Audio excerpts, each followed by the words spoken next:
Welcome back, guys. So yes, you are saying this right, we are doing a how-to tutorial on Pyramid Head. So he's currently in the public test build. I've just recently invested in a PC, so I am going to be moving onto PC gaming for Dead by Daylight going forward. As you can see, it's got its downside, it's got its pluses. Downside, yep, very sad indeed. So I am now what you class as a baby. This makes me really sad as well because all my killers have disappeared. So what I'm going to do, like how we do with all our tutorials, guys, I am going to speak about his powers, speak about his stats, show you some examples of his powers and stats, how to play them. Normally I'd put a video on the end of the gameplay. I'm not going to do that this time because I am going to be doing quite a lot of videos in regards to the gameplay by Pyramid Head. So if you haven't already done so, press that subscribe button, press the notification bell, and you'll be updated when those videos get released. But he's on the public test build now, I believe, till around the 16th of June. So I will be giving you plenty of videos to look at in regards to gameplay play for Pyramid Head. Okay, so let's look first of all at his stats. So as always, I'm going to go through his teachable perks, his powers, we'll talk about his basic stats, some other stats in regards to his powers and that, and then I'll show you some examples. Okay, so his teachable perks. So the first one is the Forced Penance. So basically, those who stand the way of duty will suffer harsh judgment. So survivors who take a protection hit are inflicted with a broken status effect. It does say on there for 20 seconds, however, that's only because of level that I'm at. So it's going to change depending on what level you've got this perk at, from 20, 25 or 30 seconds. So basically, when the survivors are taking hits for their friends, or for their teammates, let's say, they will then have a broken status effect. His next perk is a Trail of Torment. So what happens, you kick a generator, you then become undetectable for 15 seconds. During this time, the generator's yellow aura is revealed to survivors, and this effect can only be triggered every 120 seconds. Again, we're talking about levels here. That's the level I've got this perk at. It'll go down to 180 seconds as you level up this perk. I like this perk. I think it's quite a very good perk. The survivors will know that you've kicked the generator because it's going to go yellow to show them. However, after that, 15 seconds doesn't sound like long, but it is a long time game-wise. They're going to be clueless as to where you are because you're going to have that 0 terror radius. Okay, and his last teachable perk is Deathbound. So when a survivor heals another survivor for 1 health state, at least 32 meters away from you, the survivor from the healing action is going to scream. So they're going to reveal a location and activating Deathbound for the next 45 seconds. So basically what Deathbound is, during that time the survivor is going to suffer the oblivious status when further than 16 meters away from a heal survivor. That again changes, so you've got 16, it goes down to 12, it goes down to 8 away from the heal survivor, depending on the levels you have. So what that means is, because it took me a while to figure this one out when I was playing last night, is basically when the healer survivor, it's very good in letting you know. So I'm away from them, I've been walking around thinking, right, well, where next? I've gone down generators, can't see them, and they've screamed and let me know where they are. So it's very, very good for information. And in regards to the oblivious status, so if you're down another survivor or the survivor's doing anything, the survivors who's oblivious isn't going to be able to see what's happening with that survivor.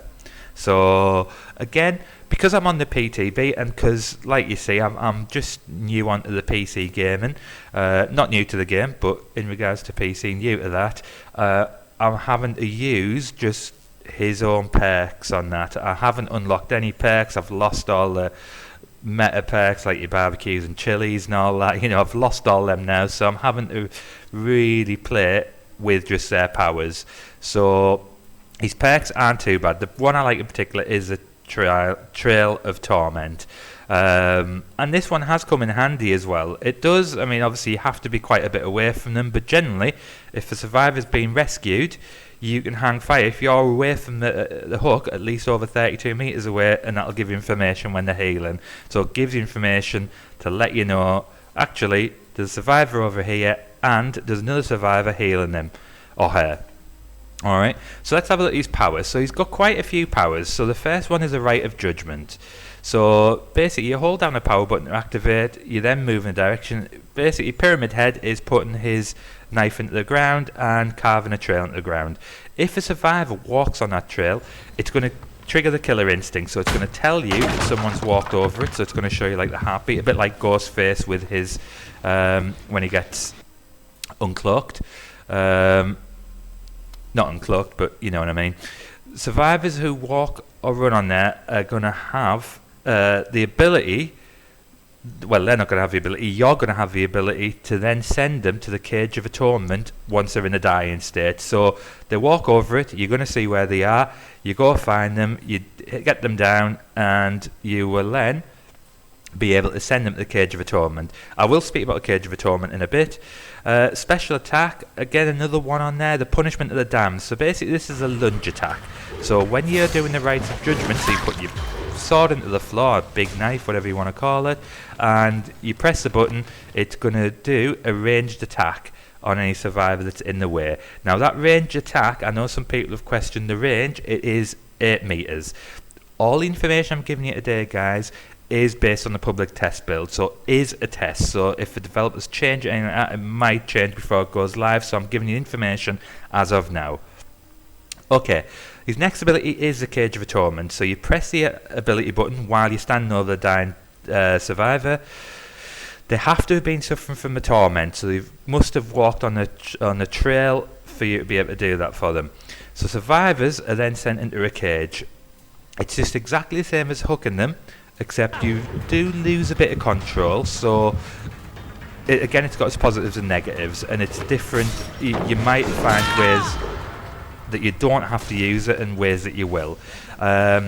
So surviving the Cage of Atonement can be sacrificed if we're on the hook. During the second phase of the summoning ritual, they will be forced to complete a skill check to hold off the entity. Now, they can be rescued as normal from by another survivor. Now, the pros and cons of the Cage of Atonement. Pros, it negates a lot of the survivor's powers, so DS, flashlight saves, body blocking, things like that. It's very, very good for that. And also, how I found that when I've used it the most yesterday is when I've been really strapped for time. So if you're playing a really tight game, gens are flying left, right and centre, you don't want to spend any time hooking, off you go to the cage. The downside of it is you have no control about where they go. So there was a game yesterday in that instance where I was under a bit of pressure. Now I wanted to make sure I knew where that survivor was going in the vicinity of where I was, so I was trying to do a 3-gen strategy because the survivors had just blown the other gens out the water. I was down to 1 gen and I wanted to make sure that survivor was next to them 3 gens, so it forced the people to come closer to me. So there is going to be times that you will have to use it, times that you don't. Another special ability, so he's got a lot of abilities, is the Final Judgement. So when you press the activate ability button, standing over a dying survivor suffering from torment who's already been in the struggle phase. So they've already been in the struggle phase on a hook, or they've already been in the cage once. You can then do like a mini Mori on them. Again, a fantastic power because it's about saving time. So you're basically going to pick your knife up, hit them in the shoulder with it, and that's them gone. No flashlight saves, no DS, nothing to worry about. So that is his powers. So we'll have a look at some of his stats. We'll just click off here. So his basic stats. He has a base movement of 4.6 meters per second or 115%. Now, when he's charging his Trail of Torment, he does move down to 92%. So that's when he's charging it. So it is quite a drop down, and that's also going to affect when you're doing the ranged attack. So you are going to lose a bit of speed there, but hopefully what you lose in speed you gain with the range attack. His terror radius is pretty standard, 32 meters, and he is classed as tall. Now let's look at some stats in regards to his power. So the Rites of Judgement, it takes 1 second to activate.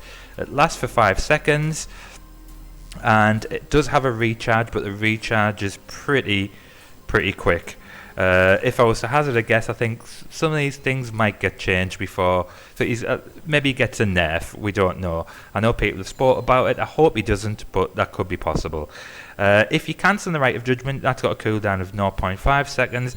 The Killer Instinct is going to last for 3 seconds. So when somebody walks over it, you'll see where they are for 3 seconds. Okay, so the Punishment of the Damned. As I say, this is a range attack and it has a default length of 8 meters. When you are attacking, if you miss, it's got a default cooldown of 2.75 seconds. So yes, I know I heard some people say, oh well, you can just keep using it. You can keep using it because it's got a very quick recharge. However, that cooldown might hurt you. And I have played, when I was playing yesterday for the first time, I came across survivors who knew what to do. They were moving left, right, and they knew how to avoid it. So it's not as overpowered as I think people think. Okay, so the Torment Trail. So Torment Trail, I learned a bit about that yesterday. Learned the hard way during games. So you can have 100 trail elements that can coexist at any time at the map, at which point they're going to start replacing the old ones, and it says in chronological order. So think about the hag. When you're putting her traps down, when you've reached the 10, it doesn't say you can't put any more down, it just removes the older ones. This is pretty much the same. You do have restricted trail elements. Now you are only allowed to have 25 restricted trail elements at any given time. Got a trail element, they will remain on the map for 75 seconds by default. Restricted trail elements only remain on there for 3 seconds. Now, what's the difference? A restricted trail element is spawned at the following distance to the prop. So if you put a trail element within 4 meters of hooks and generators, which I done that yesterday, they will disappear pretty much straight away. Or within 3 meters of an exit gate and switch. So basically what they're doing is stopping you from just circling all the generators and winning the game quite easily. Now, if you have somebody walking over if you see the trails when you're walking around, you have that range of 32 meters to see them. Once you're out at 32 meters, you won't see what's happening. Okay guys, so I hope that gives you a better insight into Pyramid Head Power's abilities. And like I said earlier, I will be releasing more videos over the next few weeks, showing you his gameplay, some more hints and tips. If you did enjoy the video, just do me a favour, press that like button, drop me a comment, share the video and subscribe if you haven't already done so to keep updated of when I release the videos. Thanks guys!